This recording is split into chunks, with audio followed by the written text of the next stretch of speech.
É uma alegria para a Famecos, né, estar nessa parceria com a Rufo e estar com essa oportunidade de conversar com todos vocês que estão diretamente envolvidos no cotidiano, né, nas situações bastante desafiadoras, complexas, né, na nossa comunidade, na nossa sociedade. O Abner deu um desafio de 20 minutos, né? Ele é exímio na gestão do tempo, não é o meu caso. Em 20 minutos, conseguir escrutinar um pouco disso que ele deixou aqui na nossa última tela. Posso voltar aqui? Olha só o desafio. As mensagens devem ser simples, confiáveis, consistentes e rápidas. É um desafio tanto, né? Comunicar assertivamente, né? Ou seja, o que ele dizia lá na primeira tela, a mensagem certa para a pessoa certa, na hora certa e trabalhando com essa complexidade que é a psique humana, né? Com essas reações que são naturais para todos nós, a negação, né? A raiva, né, que as pessoas ficam naquele momento, quem está passando por isso? Como é que eu estou enfrentando isso? Quem é o responsável, né? Até uma negociação com essa realidade para poder, então, de alguma maneira, achar um lugar no seu imaginário para a mensagem. Então, o que aqui parece uma coisa bastante objetiva e fácil de fazer, simplicidade e redundância que ele propõe aqui, um desafio enorme para todos nós. Então, a comunicação, que normalmente na gestão dos desastres, na gestão das crises, ela ficou lá relegada a terceiro, quarto, toda a comunicação na sociedade de forma geral, né? E eu falo desse lugar, eu atuo na escola de comunicação. A comunicação, ela sempre foi um conhecimento, talvez meio natural, assim, todos nós nos comunicamos, todos nós sabemos conversar com o outro, todos nós sabemos mandar um release para a imprensa. Não temos mais, aqui eu estou diante de pessoas que já passaram por aquela fase de ter medo do microfone ou da câmera, né? Todo mundo gerencia bem o suficientemente, né?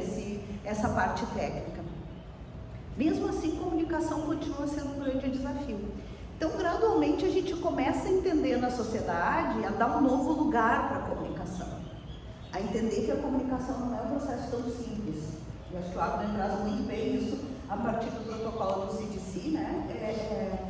Olha o desafio de fazer essa comunicação, de conseguir, por meio da comunicação, estabelecer uma relação de corresponsabilidade com todas as pessoas envolvidas naquele contexto de uma situação grave, de uma situação desafiadora, como nos dizia o secretário que mencionava o Watkins.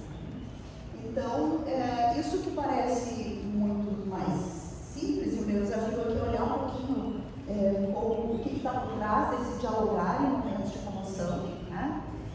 É bastante desafiador, e se a gente não tiver uma preparação anterior ao fato, ao acontecimento, assim como vocês fazem os planos de resposta para os desastres, assim como vocês fazem uma série de protocolos, hoje a gente obrigatoriamente precisa ter protocolo de comunicação.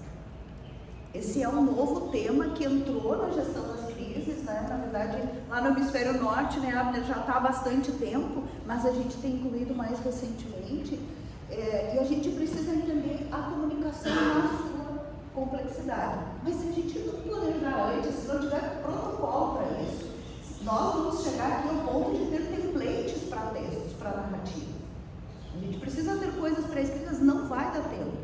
Na hora do acontecimento, está aqui, ó, na nossa frente, todo mundo mobilizado, todo mundo respondendo ao protocolo lá do plano de resposta. E cadê a comunicação? E cadê o momento de fazer isso que o Abner desafiou vocês? Tem que ser a primeira fonte da informação.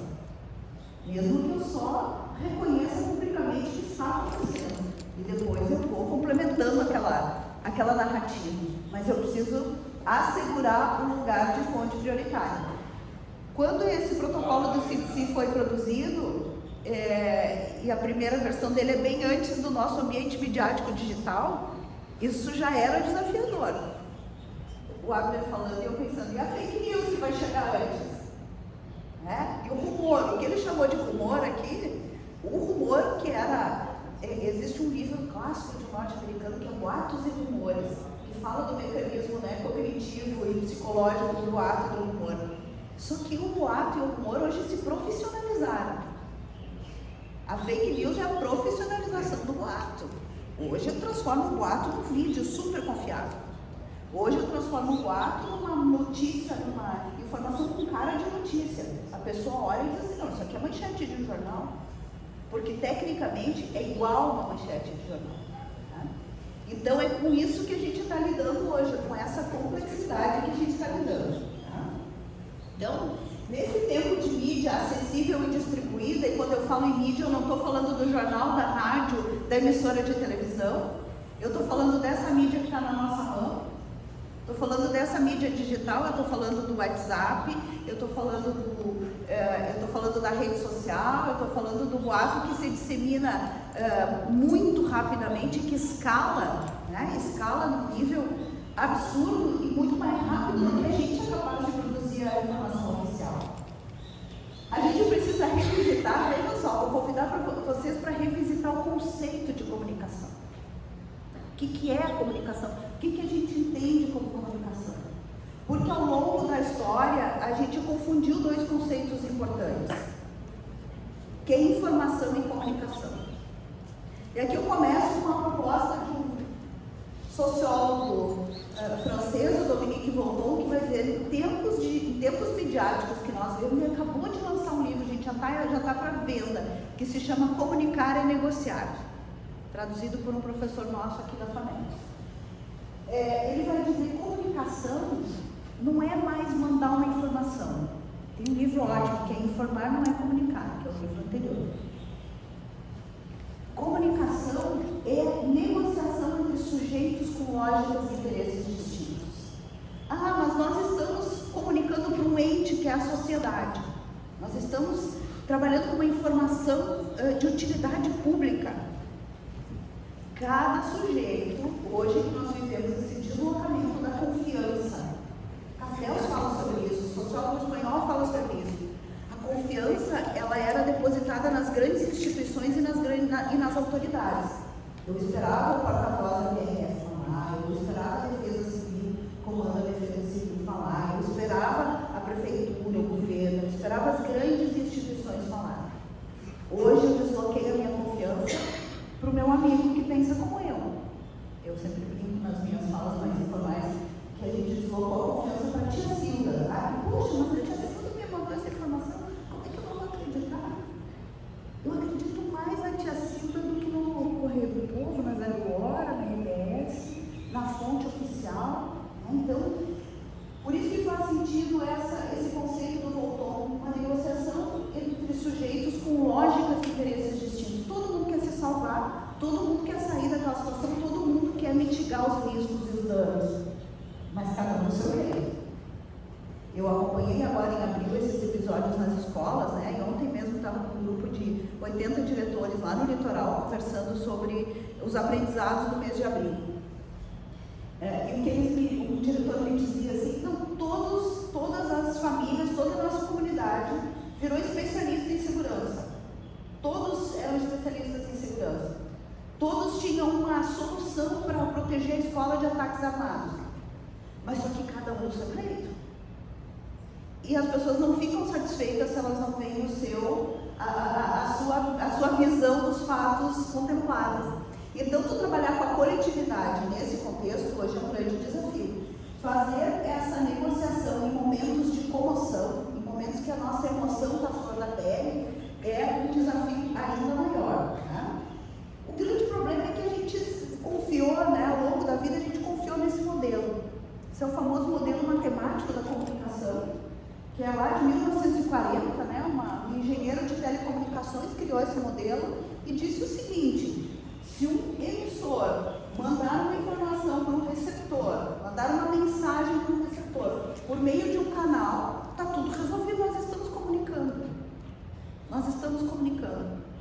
E a gente acreditou nisso. A gente acreditou, mandar a informação, as pessoas, como dizia o Adam, as pessoas vão fazer exatamente o que a gente recomendou. Não acontece, né, gente? Vocês vivem isso todos os dias. Não acontece. A gente recomenda, dá as instruções. Por Por isso que a gente está aqui, porque a gente tem que pensar nisso antes do acontecimento. A gente tem que pensar de forma preventiva, né, nas nossas estratégias de comunicação, porque isso acaba não acontecendo. Aí tu fica pensando, puxa, eu recebi, a professora vai emitir informação exatamente como a pessoa deveria se deslocar, né? O Álvaro falou isso brilhantemente, e a pessoa faz o oposto, porque ela não tem referência anterior, ela não tem um registro que na hora da comoção, por isso o título da nossa manhã, o que está ativo não é o meu racional. Eu não consigo parar, respirar, raciocinar e aí agir. É o meu instinto de sobrevivência que está em ação. E ele é completamente emocional.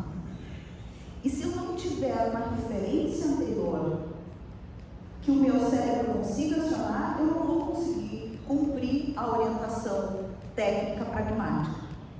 Por isso que quando a gente olha países como o Chile, né, que trabalha muito intensamente a comunicação preventiva, o terremoto de 2015 teve uma vítima fatal, né? Pegou Santiago, pegou a região metropolitana, alto, né, na escala Richter, eu não me lembro, mas acho que chegou a 8 praticamente, 7 tanto, né? Uma vítima fatal. Mas é um país que trabalha intensamente todos os dias, né? Eu sempre faço uma apresentação muito maior do que eu vou dar conta de falar. Então depois eu deixei muitas telas de exemplo que vocês podem usar aí quando consultar no material. Então, gente, assim, para fechar esse conceito de comunicação, né, pressupõe ouvir falar, o que a gente está fazendo comunicacionalmente na hora da comoção? A gente está negociando interpretações e sentidos. Por isso que a gente precisa pensar antes nas mensagens, por isso que a gente precisa pensar antes no timing, por isso que a gente precisa pensar em todos esses fatores que envolvem, a gente precisa pensar nos hábitos daquela região, né? A gente precisa pensar nos hábitos culturais daquela comunidade. Vocês vão lembrar daquela tempestade, que todo mundo lembra, de 29 de janeiro de 2016, é isso? Mas em outubro, por aí, de 2015, teve uma pequenininha, né? Teve um spoiler da que vinha depois. Vocês vão lembrar que da região, e afetou muito a região das ilhas. E vocês devem se deparar com isso com frequência, né? Mas vocês lembram da negociação para retirar os moradores dali. Ameaça chegando, as pessoas sabiam que as casas iam ser invadidas. Mas para tirar, para fazer o deslocamento dessa comunidade, tem uma negociação muito complicada, porque eles estão deixando a sua vida, a sua história, as suas coisas, e os saques e etc. Os medos ficam. Todos os medos, né? Então, essa interpretação é como a questão eu me envolvi em 2018 num quase acidente aéreo, e na hora da evacuação do avião, a tripulação disse, olha, deixem os seus pertences e saiam, né? Não fiquem procurando. Não tem jeito, né? As pessoas vão lá, elas estão com o seu dinheirinho da viagem, os seus documentos, elas começam a pensar, elas não cogitam a possibilidade de perder a vida, elas estão pensando que elas vão sobreviver e o que elas vão fazer depois, se não tiver documento, se não tiver dinheiro, né? Então, eu estou negociando o sentido daquele momento com as pessoas. Tal é a complexidade, por isso que eu preciso preparar a comunicação antes, né? Isso no ambiente midiático digital e na era da vigilância, né? Estou aqui com a Júlia Machado, que é minha orientanda de mestrado, e ela pesquisa justamente a era da vigilância nesse contexto da comunicação pública. Então, isso se complica ainda mais, porque eu tenho gente filmando, eu tenho gente gravando, eu tenho gente circulando vídeo que diz, olha só, isso aí não é verdade. Isso aí está assim. E eu preciso, enquanto eu estou trabalhando a informação verdadeira, eu ainda preciso ir desmontando as fake news que vão circular e vão disputar a atenção das pessoas, né? A gente está vivendo esse dilema hoje. Nós nos acostumamos e nós estudamos, eu estou vendo aqui profissionais de comunicação, colegas aí de pesquisa, né? A gente estudou muito o processo de formação de opinião pública.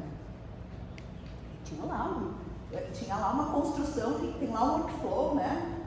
As pessoas escutam a autoridade, as pessoas validam com as suas experiências, as pessoas... E aí vai formando essa opinião pública. A opinião pública, ela é muito racional, ela é baseada no racional, ela tem elementos emocionais, mas ela tem uma fundamentação racional. É justamente essa passagem do emocional para o racional. A emoção pública, que é o que a gente está vivendo hoje, não tem o racional ficar de lado. Eu sinto e compartilho, eu sinto medo e compartilho. Quem trabalha com escola, trabalha com a área de educação básica, a gente vê isso nos grupos de WhatsApp das famílias. Eu senti medo, eu compartilhei. E aquele medo vai se transformando é muito rápido essa construção de uma realidade paralela. As pessoas tinham certeza no dia 20 de abril de 2023, se tinha absoluta certeza que todas as escolas brasileiras sofreriam ataques armados ao mesmo tempo. Vê se racionalmente isso cabe na nossa cabeça. Dia 12 de abril a gente circulava pelas ruas de Porto Alegre e as ruas estavam vazias. Ou se não vazias, é um exagero, mas assim, um movimento muito inferior ao movimento rotineiro. Porque as pessoas tinham certeza que os sujeitos armados entrariam nas escolas e explodiriam. É uma realidade paralela que foi criada. E tu conversava com as famílias tinham certeza, absolutas. A ponto, eu ontem conversando com o diretor, ele disse que na escola dele, uma mãe resolveu se voluntariar e levar as crianças todas de uma turma para sua casa, para eles não ficarem correndo riscos na escola. Ela colocava no seu carro, sabe lá em que condição, e foi levando as turmas, foi levando a turma. Mais de 20 crianças foram para a casa dela. Que eu não sei que estrutura tinha, que condição tinha para acolher 20 crianças, que segurança oferecia naquele espaço. Mas aí a gente pode olhar para o outro lado desse processo de comunicação, né? Onde o interlocutor está falhando na hora de construir o sentido e a interpretação na cabeça dessa comunidade. O que ele está deixando de trazer, o que ele está deixando de construir, né? Não é só mandar uma informação, que informação foi em abundância, foi a guerra das notas. A guerra das notas. Aqui deve ter um monte de pai e mãe aqui, né? Desculpa pegar esse exemplo, que talvez seja distante da realidade de vocês, mas ele é muito mais corriqueiro para mim, né? Nota, carta, comunicado, não era suficiente. Não era suficiente. Porque a informação não é o que as pessoas estão precisando. As pessoas estão precisando construir o sentido. A minha ajuda aí. Tá. Ixi, gente, tem mais 50 anos. Agora eu entendi porque que ele apavorou quando eu mandei a apresentação para ele. Eu disse, 20 minutos, né, professor? É frequente do professor. Então, vamos adiante. A comunicação só vai dar bons resultados se planejada antes das crises, né? Então, assim como vocês planejam todo o restante, vocês têm plano de respostas. Vocês sabem, eu acompanhei muito a Sabrina. Onde é que está a Sabrina? A Sabrina, eu acompanhei bastante ali a Brigada Militar, né? Eu conheci os seus protocolos. Tem plano de respostas para tudo. A gente fez aquela simulação do assalto a banco, né? E tá tudo certinho, está tudo previsível. A comunicação, cadê? Cadê a comunicação? A comunicação tem lá uma pessoa talentosa no grupo que naquela hora, desculpa a informalidade, né? Eu sou bastante informal. Naquela hora é sacrificada, vai para frente da câmera, vai lá, sua, né? Mantenha a pose e garante a interpretação da sociedade. É um desafio gigante. Normalmente vai funcionar cada vez menos. Tá? Nesse ambiente que a gente vive, vai cada vez menos. Então, aqui vou passar assim, bem rapidamente os tópicos. A gente precisa pensar antes no perfil dos nossos interlocutores. Vocês vão ver na simulação, o primeiro desafio é assim, na situação que a gente vai estar vivendo na simulação, quem são os nossos públicos? Que perfil tem esse nosso público? Sempre começando nesse movimento dos mais próximos, os envolvidos aos mais distantes. Muitas vezes eu posso demorar um pouquinho para trabalhar com a imprensa, mas as pessoas diretamente envolvidas, elas têm que ser priorizadas, porque a imprensa vai procurar os envolvidos. A imprensa vai procurar os envolvidos e eles vão dizer assim, ninguém nos ajudou, a gente não tem orientação nenhuma. Quando a gente trabalha com as pessoas diretamente envolvidas, elas vão dizer para a imprensa, porque é legítimo a imprensa procurar quem ela quiser, isso é do processo, às vezes a gente briga com a imprensa, né? A gente briga com o mensageiro. Cuidado com isso, né? Quando a gente está furioso com a imprensa, vamos parar um pouquinho e vamos pensar assim, onde é que a gente falhou nesse processo. Se a gente conversa com quem está envolvido, eu já vi muita empresa errar a mão, dizer assim, nós estamos naquela nota bonitinha, que hoje o chat GPT faz, eu tenho testado isso, gente, tem me divertido. Eu coloco a situação ali, peço para o chat GPT escrever uma nota. Nossa, a nota fica, depois comparo com a nota emitida pela empresa. A do chat GPT é melhor, sim. É mais bem escrita, né? Ele escreve bem bonitinho lá. O que acontece aqui? Eu já vi muita empresa, aconteceu na URGS há uns anos atrás, caiu o teto na cabeça de um aluno, teto de gesso, assim, não era nada, ele não morreu, mas foi socorrido. A URGS lançou rapidinho uma nota lá dizendo, estamos prestando todo, aquele jargão, estamos prestando todo atendimento à vítima. A empresa foi lá no Cristo entrevistar a família. Está tudo bem? Vocês estão recebendo atendimento? Pois é, a mãe super humilde disse assim, não, a universidade não falou com a gente, nós estamos preocupados porque ele não vai poder ir para a aula nos próximos dias, assim, fofas, né? Bom, a sociedade fica do lado de quem? Né? Não tem jeito, né? Então, olhar os públicos, pensar nas mensagens-chave, antes, aqui não vai dar para ler, mas assim, só para ilustrar, né? Envolvidos, colaboradores, parceiros, comunidade do entorno, aí vamos abrir a imprensa local. Eu estabeleço uma ordem de priorização de públicos e eu penso nas mensagens-chave. Porque quem tem que escrever as notas aí quando a crise está acontecendo, né, Sabrina? Sabe que sofre, porque eu tenho que ir lá validar com 300 pessoas e eu tenho que saber se vai dar, se não é, se vai e volta. Aí eu já perdi o que o Abner disse para vocês, o timing certo para ser a fonte principal. Né? Então, não esqueçam, mensagem-chave, né? E fazer todos esses movimentos comunicacionais em 3 momentos. Antes, para prevenção, porque se a pessoa não tiver um referencial cognitivo que aquela situação pode ocorrer, ela não vai colaborar com as forças públicas, ela não vai colaborar com quem está indo lá socorrê-la. Ela vai querer ficar na casa, ela não quer largar o seu carro, ela não quer largar a sua condição, e vai ser assim. Então, diferente do que a gente pensou, que nós no Brasil, e vocês devem se deparar com isso todos os dias, nós não temos cultura de segurança e de prevenção. A gente precisa desenvolver isso. Como a gente não tem essa cultura, a gente não quer falar antes dos acontecimentos, porque a gente acha que vai gerar pânico. A gente sim, já estou ligada. A gente acha que vai gerar pânico, a gente acha que as pessoas vão se apavorar, que as pessoas vão se comportar equivocadamente, e não é verdade. Se ele não tiver uma referência anterior, não vai agir. Então, a comunicação preventiva é fundamental.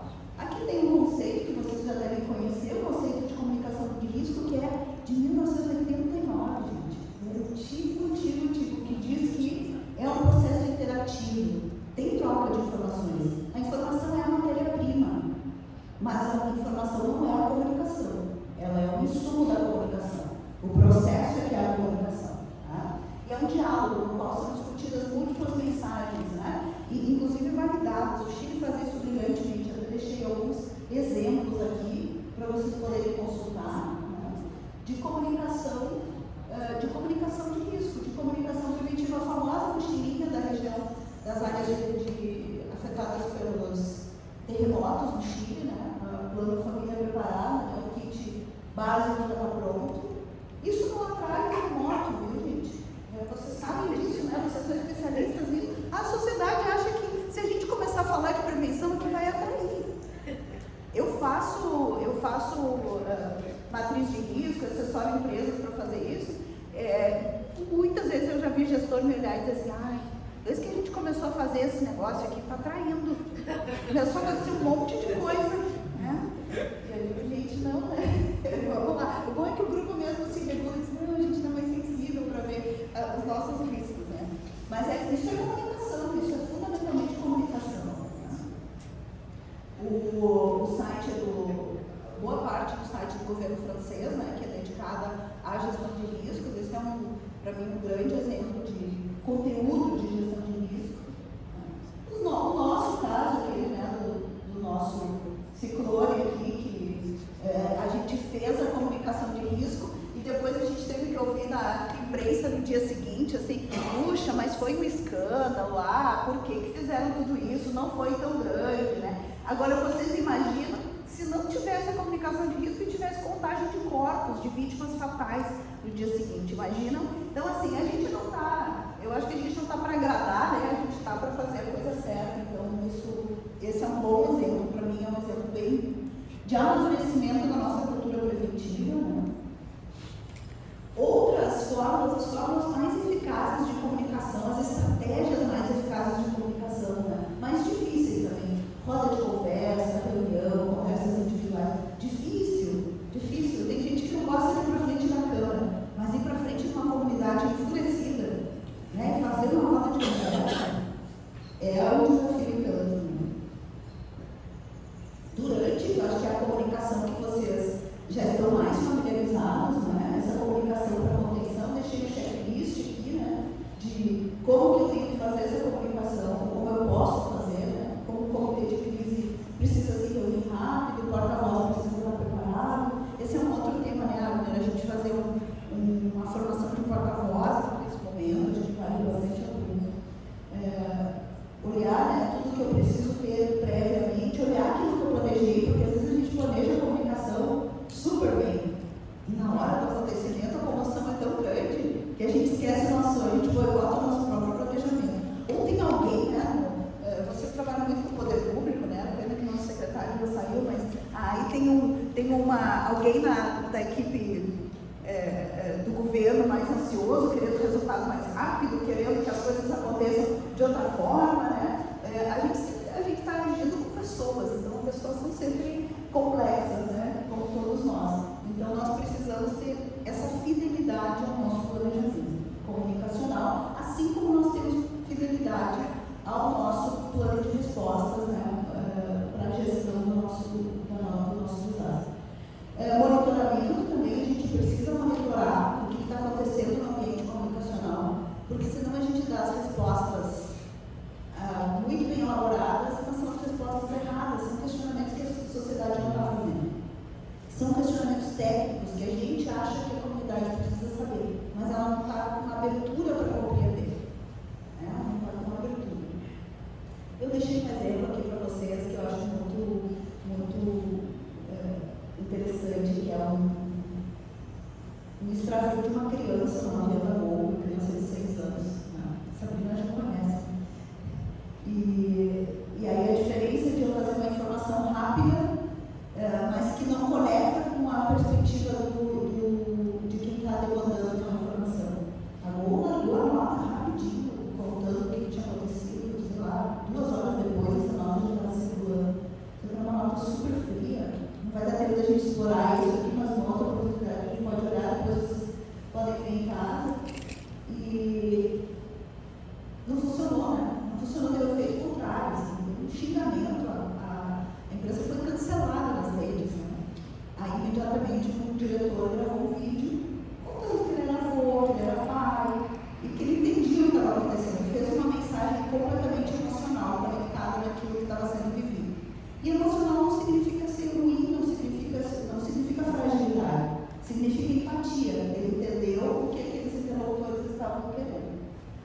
Falei para vocês do template, né? Se a gente chega ao ponto do nosso plano de comunicação, ter os templates das narrativas, muito melhor para quem está fazendo comunicação. Eu não preciso inventar a roda na hora do. Eu deixei aqui exemplos que são liberados por mim, por cliente de uma empresa de produtos perigosos que trabalha que tem muito acidente, né, nas rodovias, enfim, né, que dá trabalho ao pessoal da BRF. Eles já têm os templates todos prontos, né? Então, assim, aconteceu, eu olho para a circunstância, eu olho para a circunstância, falo cada vez menos, não fico fazendo escrutínio do ocorrido, a sociedade não está interessada em revisitar o que aconteceu, isso ela já sabe, ou ela acha que sabe. Ela quer saber o que vai ser feito para resolver e o que vai ser feito para não acontecer de novo. São esses dois interesses da sociedade. O que vai ser feito? Como é que resolve esse negócio? Como é que a gente, por muito tempo no Brasil, fazia comunicação de crise revisitando o fato, entendendo que a sociedade queria que nós disséssemos o que aconteceu. Hoje a gente gasta um tempo fazendo isso, estou terminando. E a sociedade está agoniada, já estou terminando. Pronto. E o após, né?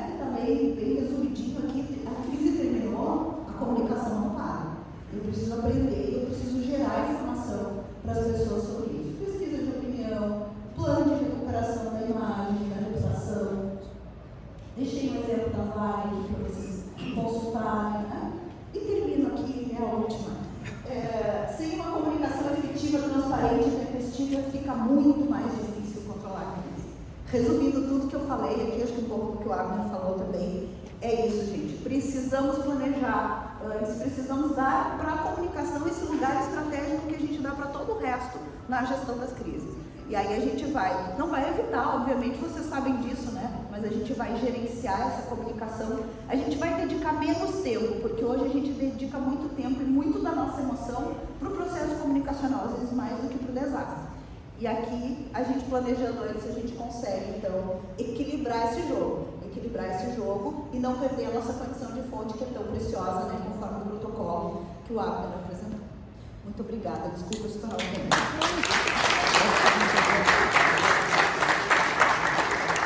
Agradecer à professora Rosângela, só para dar uma breve informação.